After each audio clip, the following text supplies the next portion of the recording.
आधुनिक विश्व के इतिहास में आपका पुनः स्वागत है।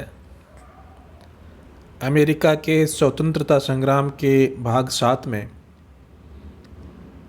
आज हम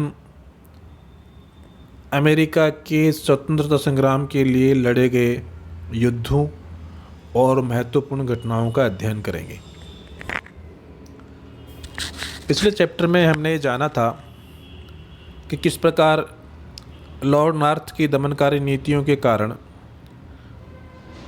जो कुछ कानून लॉर्ड नॉर्थ के द्वारा बनाए गए थे अमेरिका के खासकर मैसाचुसेट्स शहर को नष्ट करने के लिए, आर्थिक रूप से बर्बाद करने के लिए, बोस्टन टी पार्टी की घटना के बाद, और उन कानूनों के विरोध में अमेरिकी बस्तियों ने एक महाद्वीपीय कांग्रेस का आयोजन 5 सितंबर 1774 में किया। और उसके बाद ये निर्णय लिया गया कि इन कानूनों को रद्द किया जाए और साथ ही अमेरिकी सामान का बहिष्कार किया जाए। और उन्होंने दूसरा सम्मेलन आयोजित करने का भी निर्णय लिया था, परंतु दूसरे सम्मेलन के आयोजन के पहले ही अमेरिकी स्वयंसेवकों और ब्रिटिश सरकार के बीच में लेक्सिंगटन कॉनकॉर्ड नामक एक घटना घटित हुई और उसमें 8 स्वयंसेवक मारे गए थे। इस घटना ने पूरे अमेरिकी समाज को उद्वेलित कर दिया और जगह जगह पर विद्रोह होने शुरू हो गए। इसी बीच 10 मई 1775 में द्वितीय महाद्वीपीय सम्मेलन आयोजित किया गया और इसके परिणाम स्वरूप अमेरिकी जनता का ब्रिटिश सरकार के साथ संघर्ष होना असंभावी हो गया। जॉर्ज तृतीय ब्रिटिश सम्राट था उस समय। उसने अमेरिकी उपनिवेशों के आंदोलन को सैन्य शक्ति के द्वारा दबाने का निश्चय किया और उसके लिए उसने जर्मन सैनिक किराए पर मंगाए और इन जर्मन सैनिकों का सामना जॉर्ज वाशिंगटन के नेतृत्व में अमेरिकी स्वयंसेवकों के साथ हुआ जून 1776 में। और इसमें अमेरिकी सैनिकों का, स्वयंसेवकों का पलड़ा कुछ हल्का रहा और उन पर ब्रिटिश सेनाएं भारी पड़ी। इस घटना के बाद जो ब्रिटिश सरकार से, ब्रिटिश सेना से जो हार मिली अमेरिकी नेताओं को, अमेरिकी सेना को, उससे अमेरिकी नेताओं को ये सोचने के लिए मजबूर होना पड़ा कि हम यानी अमेरिकन्स अपने संसाधनों के द्वारा ब्रिटिश सेना को पराजित नहीं कर सकते और उन्हें ब्रिटिश सेना का सामना करने के लिए विदेशों से सहायता लेनी ही पड़ेगी। परंतु समस्या ये थी कि जब तक अमेरिकी बस्तियां अपने आप को स्वतंत्र घोषित नहीं कर दें तब तक कोई भी देश उनकी सहायता करने के लिए तैयार नहीं था। और इसलिए अमेरिकी नेताओं ने ब्रिटिश सरकार से स्वतंत्रता की घोषणा करने का निश्चय किया और 4 जुलाई 1737 में उन्होंने ब्रिटेन से अमेरिकी बस्तियों की स्वतंत्रता की घोषणा कर दी। 13 की 13 बस्तियों ने इस घोषणा का अनुमोदन कर दिया।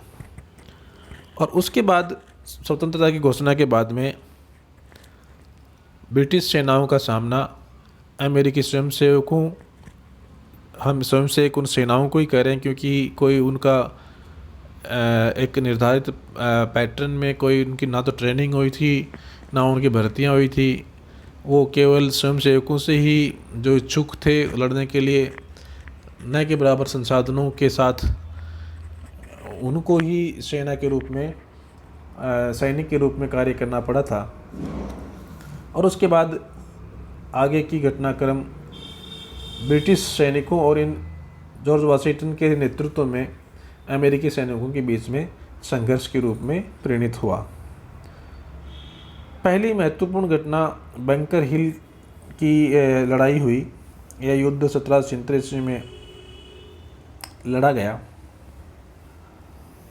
और इसमें अमेरिकी सेनाओं ने जॉर्ज वाशिंगटन को पराजित कर दिया और फिलाडेल्फिया के ऊपर अधिकार कर लिया।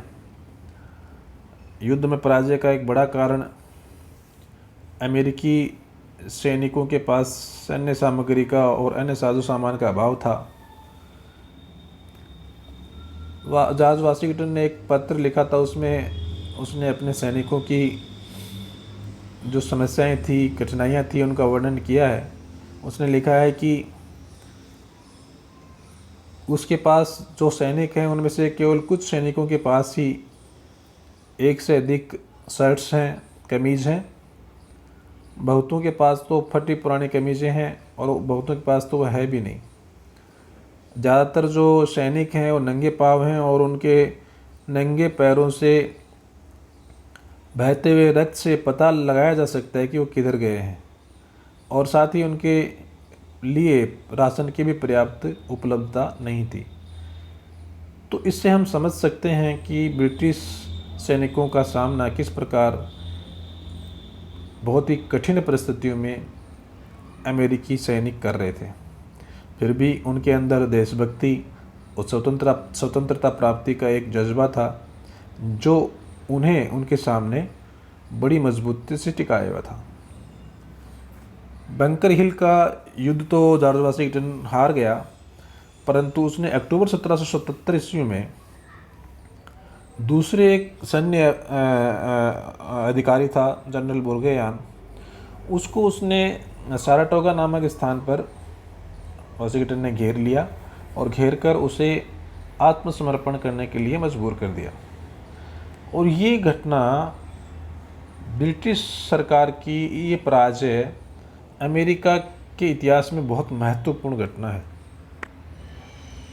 क्योंकि इस पराजय से अब अन्य देशों को ये लगने लगा कि सच में अमेरिकी सैनिक ब्रिटिश सरकार को पराजित करने में सक्षम हैं और उनकी सहायता की जा सकती है।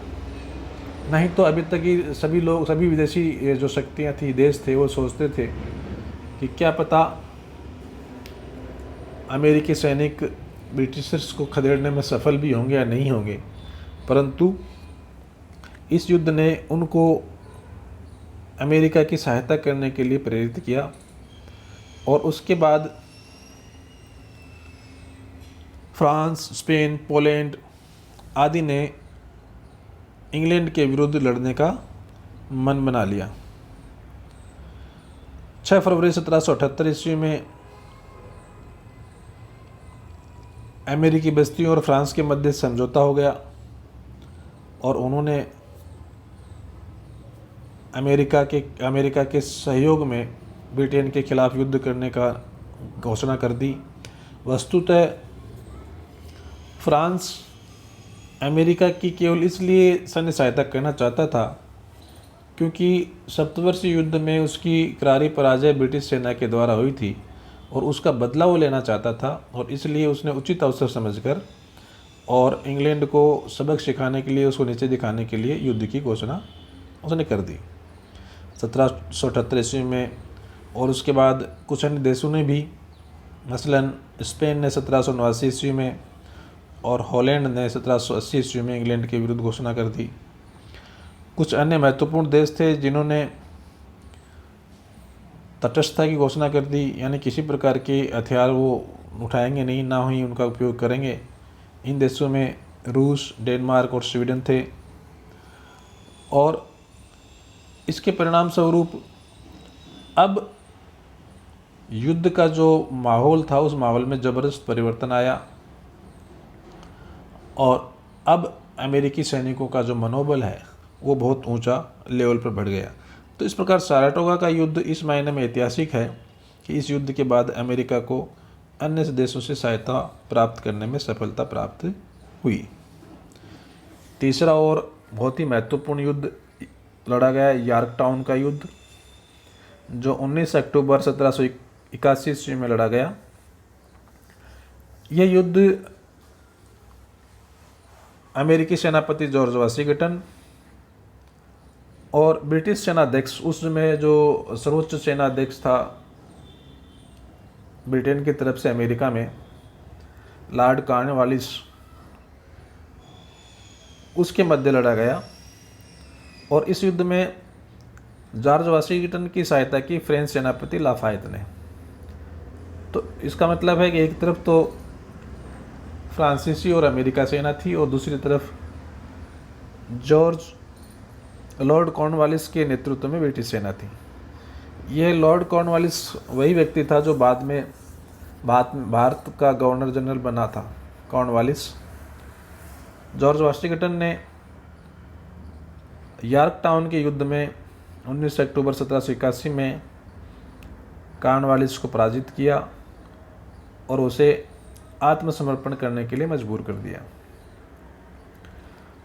यह अमेरिका की निर्णायक सफलता थी। और जैसे ही अमेरिका की ये जो सफलता या लॉर्ड कॉर्नवालिस की जो ये हार का पता ब्रिटिश सरकार को लगा, तो उनको ये समझ में आ गया कि अब सब कुछ वहाँ समाप्त हो चुका है। तो एक प्रकार से निर्णायक सफलता थी। हालांकि फ्रांस और स्पेन छुटपुट तरीके से इंग्लैंड के विरुद्ध लड़ते रहे और समुद्र में भी नौसैनिक युद्ध चलता रहा, परंतु मोटे तौर पर यॉर्कटाउन के साथ ही इस युद्ध का जो निर्णय हो चुका था और औपचारिक अंत इस युद्ध का 1783 ईस्वी में पेरिस के संधि के द्वारा हुआ और इस प्रकार अमेरिका का स्वतंत्रता संग्राम समाप्त हुआ।